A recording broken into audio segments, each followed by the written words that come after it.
Matinding wildfire ang naranasan sa France at Spain. Sa France pa rin, buwis buhay na tinulungan ng isang lalaki ang mga residenteng natrap sa nasusunog na gusali.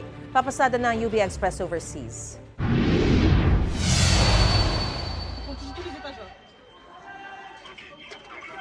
Makapigil hininga ang rescue operation sa sunog sa isang gusali sa Paris, France.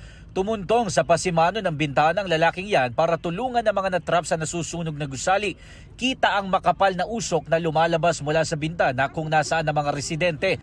Unang binuhat ng lalaki ang isang sanggol at ipinasa sa mga nakaabang sa kabilang bintana.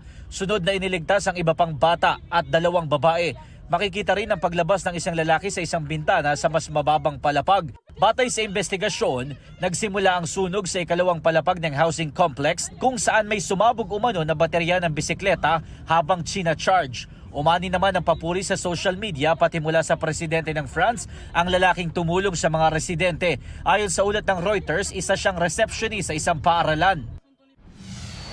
May wildfire din sa kabundukan ng Paul, Spain. Ayon sa mga otoridad, halos 3,000 hektarya na ng lupain ang apektado. 18,000 residente ang pinalikas na ng mga otoridad dahil sa sunog.